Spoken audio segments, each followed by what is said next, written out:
Salam Inovasi Indonesia bersama Ristek TV. Selamat datang di Ristek TV, TV khusus riset dan teknologi karya anak bangsa Indonesia. Ristek TV adalah media komunikasi Kementerian Riset dan Teknologi Republik Indonesia yang menayangkan hasil karya riset dan teknologi yang diharapkan mampu mengubah Indonesia menjadi lebih berinovasi. Kami mengudara melalui streaming di www.ristektv.com dan di www.ristek.tv. Bersama saya Nur Firlita dalam program Dialog Ristek.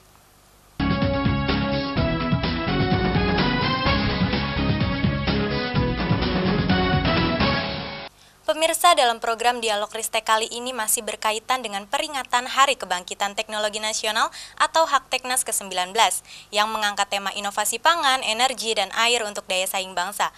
Namun pada Dialog Ristek kita kali ini kami akan mengangkat tema peran Business Innovation Center atau BIC dalam membangun ketahanan pangan, energi, dan air untuk daya saing bangsa.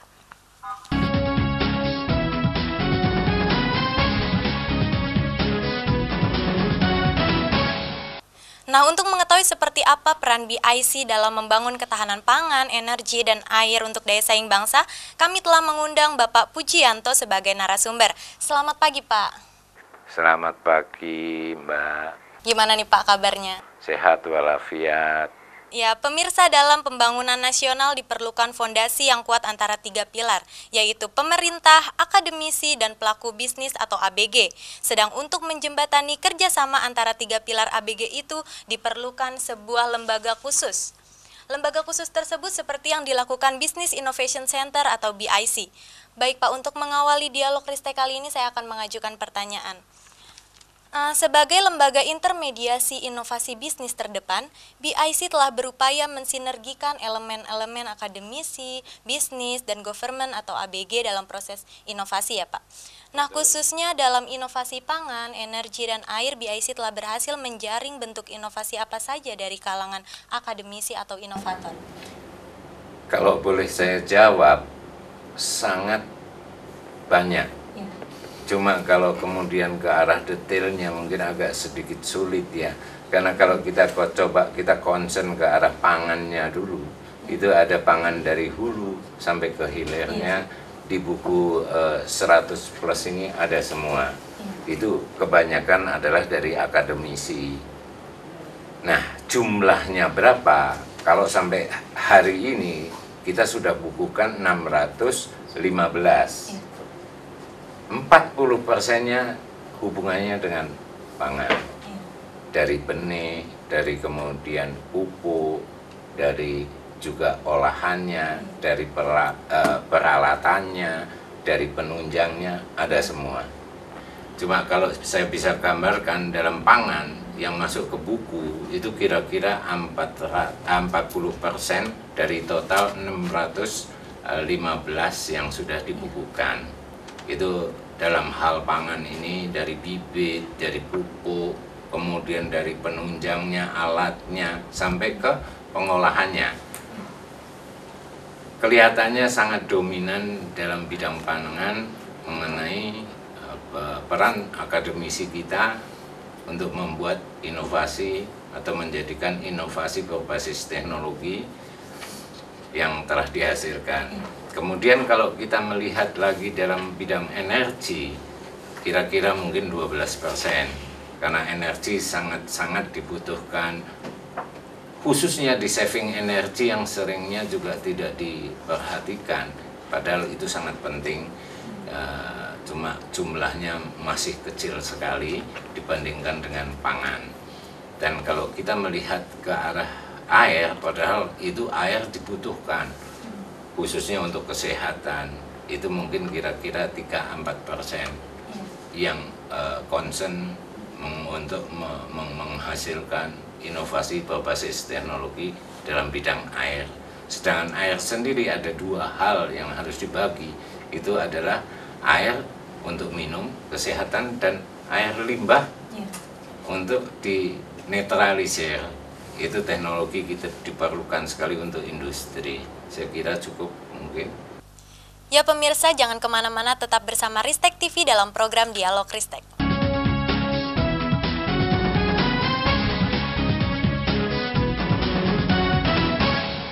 Ya pemirsa, masih bersama Ristek TV dalam program Dialog Ristek. Dari sekian banyak inovasi pangan, energi, dan air yang dihasilkan kalangan akademisi atau inovator, adakah karya fenomenal yang dapat diandalkan dalam mendukung ketahanan pangan, energi, dan air untuk daya saing bangsa? Bahasa fenomenal ini yang agak sedikit sulit untuk dijelaskan, tapi kalau boleh kita berbangga, itu mungkin standar fenomenal itu diketahui umum, multiplier efeknya jelas, teknologinya mungkin jelas. Saya kira itu mungkin yang perlu saya tekankan terlebih dahulu. Mungkin dalam bidang pangan kita punya suatu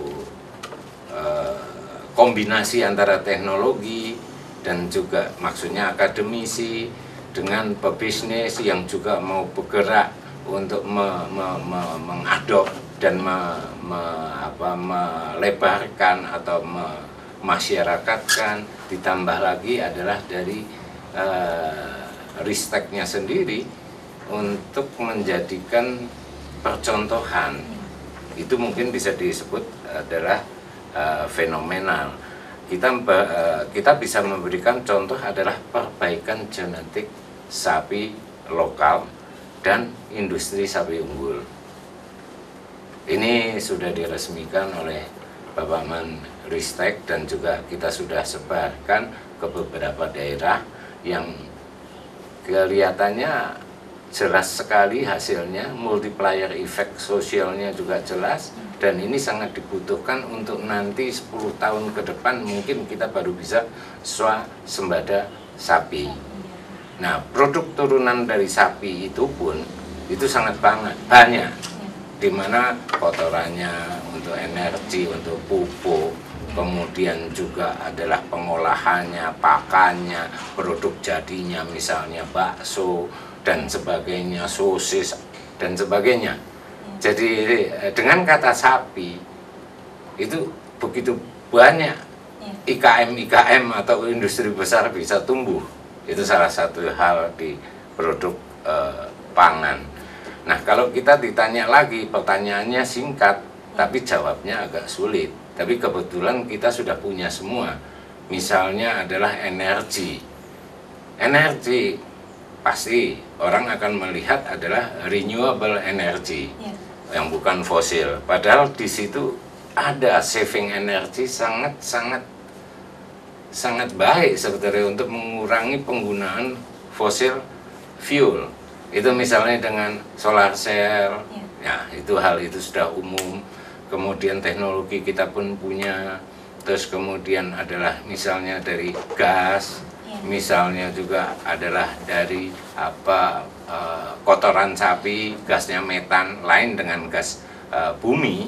Ya, itu kita ada teknologi yang kemudian kita coba jadikan satu kesatuan, di mana yang paling sulit dari teknologi ini adalah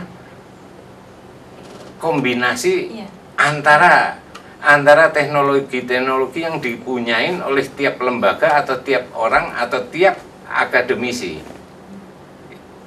Kita buatkan konsep namanya hybrid bioelectricity. Kita juga bekerja sama dengan LIPI, kita bekerja sama dengan MEPO, kemudian Biotrop untuk menghasilkan bioetanol, bisa gas. Nah, generatornya ini yang kita kemudian develop menjadi satu generator yang hybrid, di mana bisa mengkonsumsi semua renewable energy, pengganti dari fosil.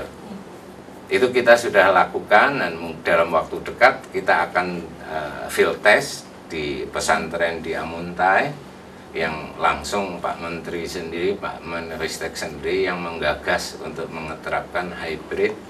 Mudah-mudahan tidak ada halangan, tanggal 14 Agustus bisa dihadiri oleh Bapak Menristek. Kemudian kalau kita melihat water atau air, kita bisa bagi dua, dalam artian air. Satu adalah pengolahan air untuk minum. Yang kedua adalah limbah industri atau air yang beracun untuk jadikan netral. Itu memerlukan teknologi. Kita punya semua teknologi-teknologi itu. Cuma bagian dari itu penemuannya, karena mungkin juga udah biasa, sedikit sekali dibandingkan pangan. Jadi mungkin 4-5% yang concern mengenai air. Tapi kembali lagi ditanyakan produk fenomenal tanggal 12 Juni, tanggal 12 Juni barusan diresmikan karya kombinasi sebetulnya. Adalah karya dari Profesor Menten dengan kebutuhan. Ini yang diperlukan karena kita akan masuk ke home, ke keperluan rumah, air minum sehat. Itu barusan saja diresmikan home drinking water purifier. Itu tanggal 12 Juni yang mungkin nanti bisa dilihat juga dalam pameran. Kita sudah mulai siap untuk memasarkan itu.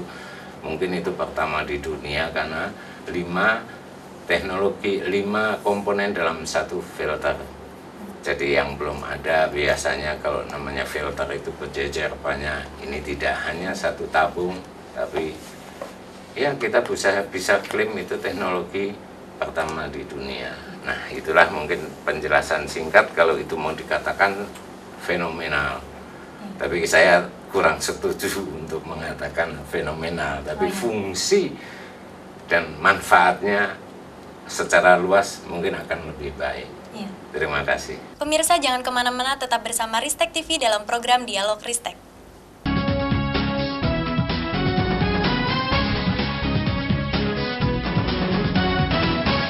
Ya pemirsa, masih bersama Ristek TV dalam program Dialog Ristek.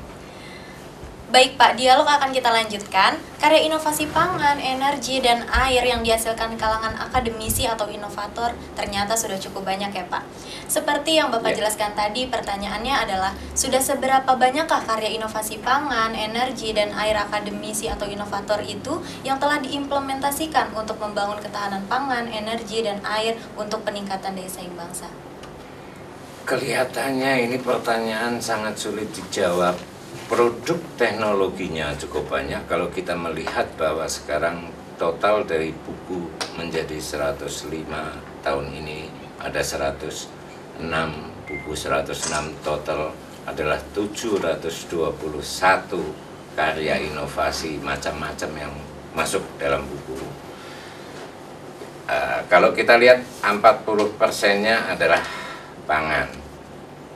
Dengan pangan ini kira-kira baru 10% yang bisa diimplementasikan ke masyarakat.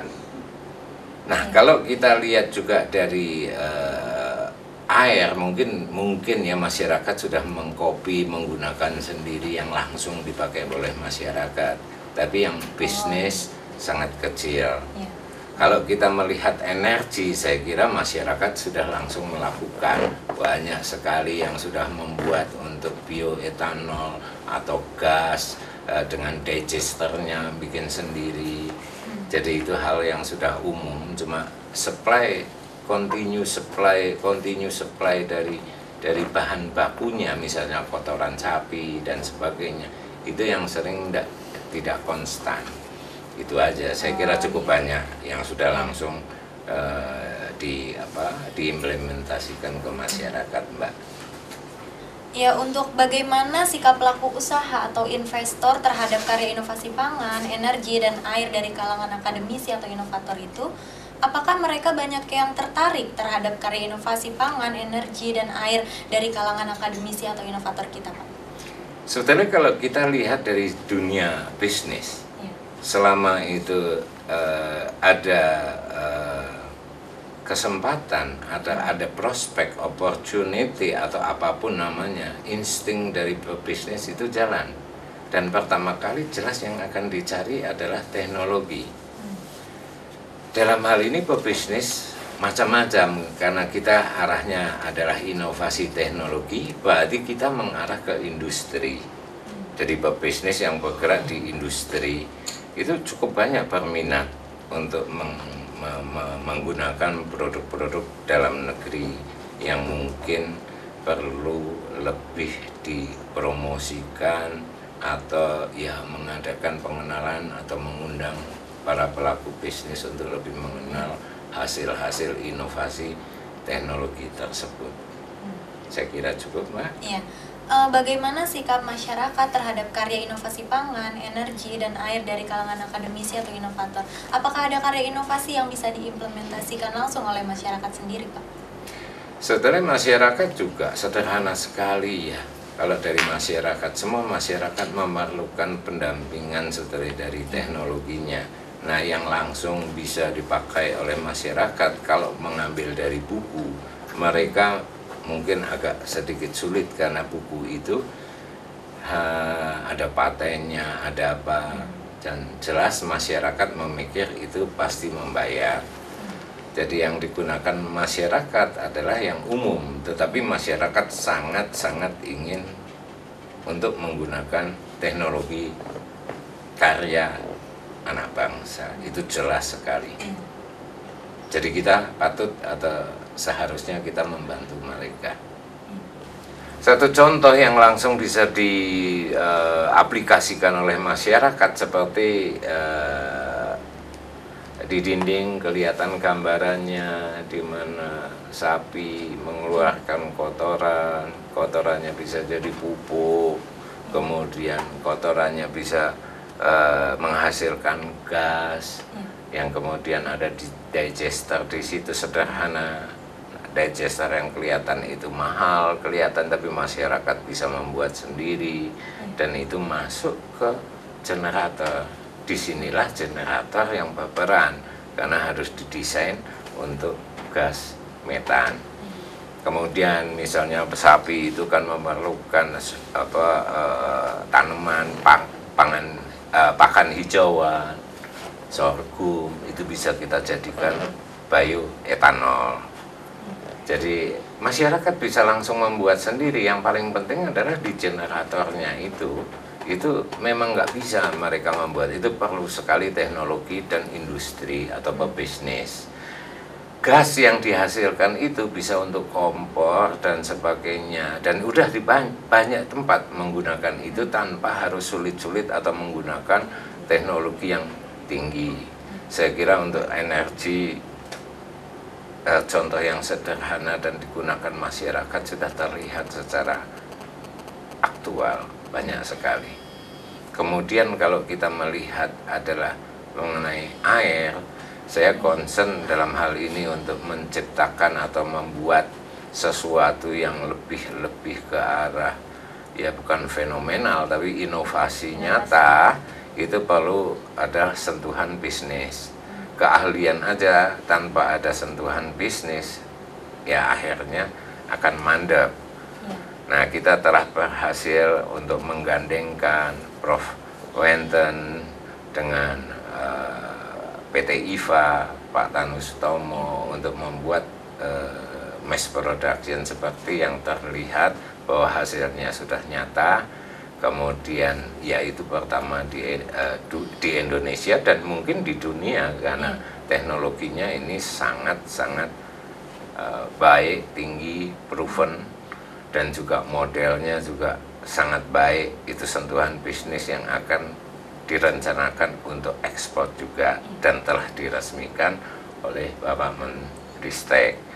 Kemudian kalau kita melihat dari food, tadi seperti yang kita lihat adalah sapi, itu multiplier efeknya sudah langsung. Masyarakat begitu lihat contoh sapi ini bagus, sapi ini gemuk, cepat, mereka memelihara sapi yang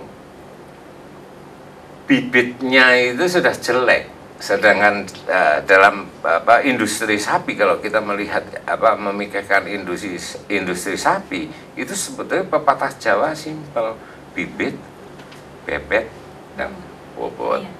Tapi orang kita, pakannya salah. Kalau bibitnya jelek, kasih makan begitu banyak juga nggak akan gemuk. Makanya kita dari hulunya, dasarnya bahwa kita udah melihat 5 tahun lalu bibit sapi lokal akan punah dan itu kenyataan. Dan sekarang begitu banyak masyarakat yang ingin untuk mendapat sentuhan. Inilah peran Menristek untuk bisa membantu menyebarkan atau membuat apakah percontohan agar masyarakat makin percaya bahwa kita punya teknologi, dan kita buktikan sudah begitu banyak, misalnya di Lombok, di Kalimantan Selatan, kemudian di Jawa Barat, kemudian sebentar lagi kita akan gulirkan lagi untuk mengembangkan IKM dalam industri sapi. Saya kira cukup jelas, contoh ada, foto ada, kenyataannya ada. Nah, tapi kita tetap perlu bantuan banyak, terutama dari Ristek untuk mengkoordinasikan ini semua agar lebih bisa diimplementasikan dan masyarakat bisa mendapat manfaat. Gitu, Mbak. Baik Pak, apa bedanya dengan sapi lokal dengan sapi yang sedang dikembangkan saat ini? Sebenarnya simple ya, kita concern dengan konsepnya perbaikan genetik sapi lokal dan industri sapi unggul. Saudara, kalau kita pakai bahasa dalam artian konsep, kita itu melihat bahwa bibit sapi lokal itu yang bagus itu sudah bisa dibilang makin hari makin jelek, crossing sana sini, hasilnya inbreeding misalnya, itu perlu diperbaiki, dimuliakan lagi bahwa sapi lokal pun baik, karena satu hal tahan cuaca dan sebagainya. Jadi kalau sapi import memang penggemuannya akan lebih cepat, itu akan lebih menghasilkan, tapi sapi lokal pun kalau kita perbaiki juga akan baik. Sedangkan di masyarakat, khususnya di Jawa, tidur juga dengan sapi, tapi sapinya kurus-kurus sekali. Sedang kita kalau mau menghasilkan nilai ekonominya, itu kan bibitnya harus bagus, pemeliharaannya juga harus baik. Jadi ada teknologinya itu semua. Nah, kalau ditanyakan bedanya, ya kita jelas beda karena kita memuliakan sapi lokal itu, perbaikan genetik sapi lokal yang sudah rusak, sudah maksudnya punah, disembelih, ya kita amankan bibitnya dulu, kemudian kita produksi, kita kembangkan untuk bikin bibit-bibit lagi sapi lokal. Itu aja Mbak yang bisa saya jelaskan. Pemirsa jangan kemana-mana, tetap bersama Ristek TV dalam program Dialog Ristek.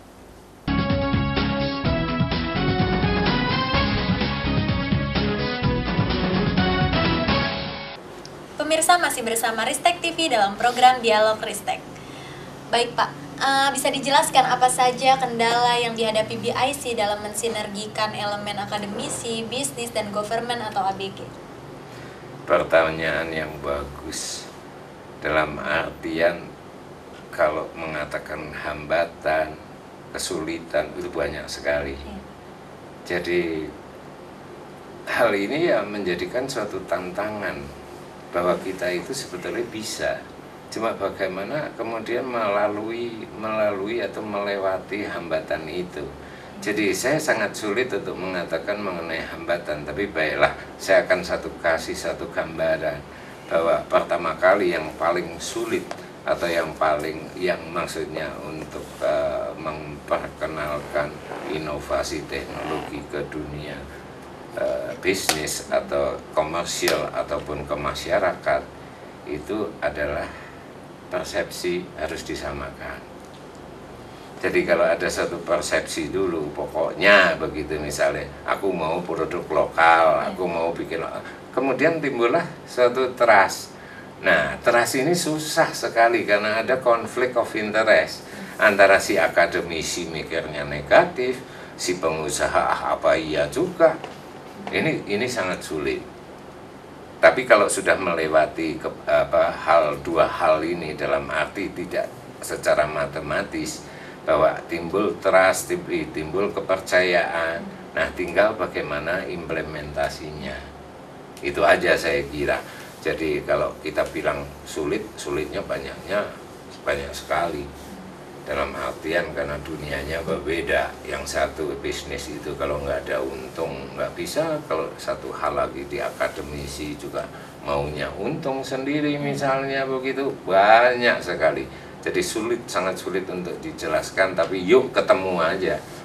Nah nanti saya khususnya sebagai intermediator mencoba berusaha menjembatani untuk menyamakan persepsi, kemudian menimbulkan trust, kemudian yuk kita ke depan adalah bagaimana. Saya kira itu saja yang bisa saya jelaskan, Mbak. Nah, sebagai penutup mungkin Bapak akan menyampaikan pesan penting kepada pemerintah, industri, masyarakat terkait pentingnya inovasi iptek dalam produksi pangan, energi, dan air. Ini juga pertanyaan bagus, minta saya memberikan pesan yang sulit sekali saya bisa komunikasikan atau memberi pesan itu gampang, tapi sebetulnya melaksanakan pesan itu agak sulit. Jadi kalau boleh saya sedikit menghimbau, ya cobalah kita lihat bahwa masyarakat saat ini yang jelas masyarakat itu tidak percaya teknologi kita itu ada. Itu bukti yang gampang, kalau kita punya teknologi pangan kenapa import? Itu satu hal. Nah, bagaimana akademisi juga mengerti, yang saya ingin himbau adalah cobalah memudahkan diri untuk bisa dikenal sama masyarakat. Jangan setelah menemukan sesuatu kemudian merasa nomor satu dan paling nomor satu atau paling bagus. Ini yang sangat sulit. Nah kemudian kalau kita melihat dari pemerintah, ya banyak orang minta kebijakan-kebijakan. Saya kira kok tidak ya. Dalam artian cobalah kita memberikan, kalau ada insentif atau ada program itu yang khusus bukan untuk sekedar membuat sesuatu, tapi bagaimana memakai itu, begitulah. Jadi itu yang perlu kemudian digerakkan, apakah itu dengan insentif bisnis atau ada suatu program atau satu tempat percontohan sehingga masyarakat akan lebih percaya. Jadi dunia bisnis itu sebetulnya mudah sekali, apapun aturannya, apapun apanya dia bisa jalan, asal jangan dipersulit. Saya kira itu. Saya kira cukup, hanya itu yang saya bisa sampaikan. Terima kasih. Baik Pak, bisa diceritakan suka dukanya dalam menjalani intermediasi ini? Sebetulnya tadi sudah sedikit saya singgung ya mengenai dukanya, kesulitannya. Tapi memang sebetulnya kalau dibanding sukanya, itu banyak dukanya sebagai intermediator. Orang menganggap intermediasi itu hanya ngenalin, kagak jadi. Saya tidak punya pengalaman, hanya ngenalin bisa jadi. Jadi kudu dikawal. Nah ngawalnya kita sendiri harus punya produk knowledge-nya mengenai apa yang diminati, apa yang akan dihubungi. Dan itu nggak mudah. Sudah itu intermediasi, ya jalan sendiri aja. Sedangkan salesman disupport begitu banyak. Intermediator itu jauh lebih tinggi dari seorang salesman yang jual produk jadi. Nah, apakah ini diketahui oleh kalangan iptek sendiri, atau maksudnya kalangan dari Ristek atau yang terkait dalam inovasi berbasis teknologi ini untuk bisa diimplementasikan, yaitu yang perlu kemudian untuk bisa dibantu. Nah senangnya satu berhasil di antara 10 gagal, itu udah senangnya minta ampun. Tapi sebetulnya satu itu gagal karena ada demand 10, di bisnis ada 10, yang jadi satu itu gagal. Tapi di kita satu dari 10 yang gagal senang sekali, itu senangnya. Jadi kalau kita bisa melihat bahwa kedepannya kita masih percaya prospek dalam artinya untuk mengimplementasikan hasil teknologi anak bangsa ke masyarakat itu sangat luas di Indonesia ini. Sungguh rasanya sayang sekali kalau kita tidak support. Itu aja mungkin yang saya bisa berikan. Makasih. Baik pemirsa, demikian tadi dialog Ristek bersama narasumber kita Bapak Pujianto. Semoga apa yang kami sajikan dapat bermanfaat bagi pembangunan masyarakat dan bangsa Indonesia. Segenap kru yang bertugas pamit undur diri. Salam inovasi Indonesia bersama Ristek TV.